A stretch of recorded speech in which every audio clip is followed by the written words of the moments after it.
Ça va bientôt faire une année que ce coronavirus perturbe le monde, perturbe l'Europe, perturbe la France avec, on le sait, plus de 45 000 morts à l'heure où je vous parle. Il y a plus de 5 000 personnes qui sont vous le savez, en réanimation. Pour sortir de cette maladie, il n'y aura qu'une seule solution.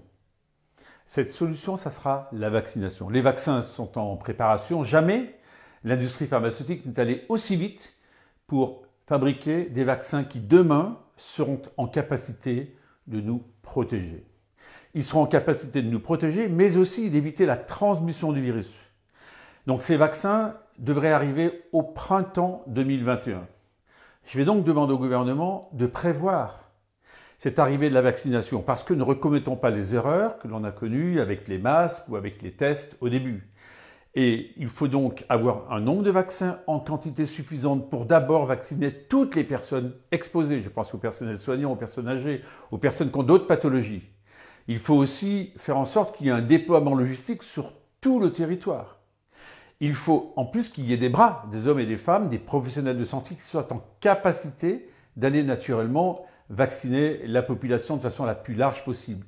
Et puis enfin, il faut des modalités de transport, de stockage, puisqu'on sait qu'un des deux vaccins qui sera disponible est très fragile, il ne se conserve qu'à moins 80 degrés. Ça veut dire qu'on a un enjeu stratégique important, soit on réussit cette vaccination, et on mettra fin à cette pandémie comme la diphtérie, le tétanos, la polio sont maintenant quasi inexistants, soit on échoue cette vaccination, et il faudra vivre encore de longs mois, voire de longues années avec ce coronavirus. C'est donc stratégique, c'est vital pour les Françaises et pour les Français.